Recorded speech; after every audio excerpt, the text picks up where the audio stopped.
So outside the Silvermine Bay Hotel, right on the beach here, we have some ornamental planting, which is not specifically beach habitat, but there's just some species that I want to point out to you that are on the list. This is a Bougainvillea spectabilis. Bougainvillea spectabilis. Lactogun. And it's grown for these fantastic bracts. They're not actually flowers. The flowers themselves are the little things inside.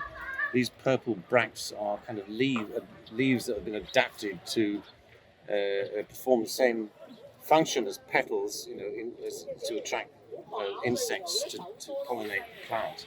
And you can see that this one is clipped. It's been clipped back, right, into this sort of dome shape. But you can see, look at these new shoots that are coming out. Right? That's just grown in the last couple of weeks. If you don't cut it back, it will not stay like this. Right? It will grow absolutely huge. So this is growing 2 meters. I don't know when they last clipped it, but this is all still fresh, new growth. So I think it's just shot up very, very quickly. Another thing about Bougainvillea is don't drink too much and fall in it, because it's got these massive spikes. You see these spikes on it?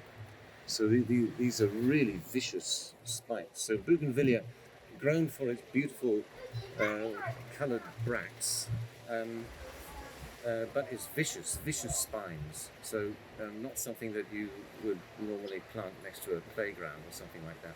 Bougainvillea spectabilis. And then further along here, there's a couple more species that are on the list. There's this shrub, also clipped. It's also clipped into this ball. It can grow quite a lot taller than me if you leave it alone. And this has these quite sort of thick, leathery leaves. And this is a Fagraea ceilanica. Fagraea ceilanica.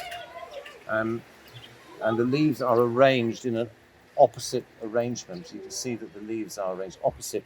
And you might think it looks like ligustrum at first glance, but the leaves are much, much thicker. They're so thick and squidgy. So this is a real tough plant. It's great.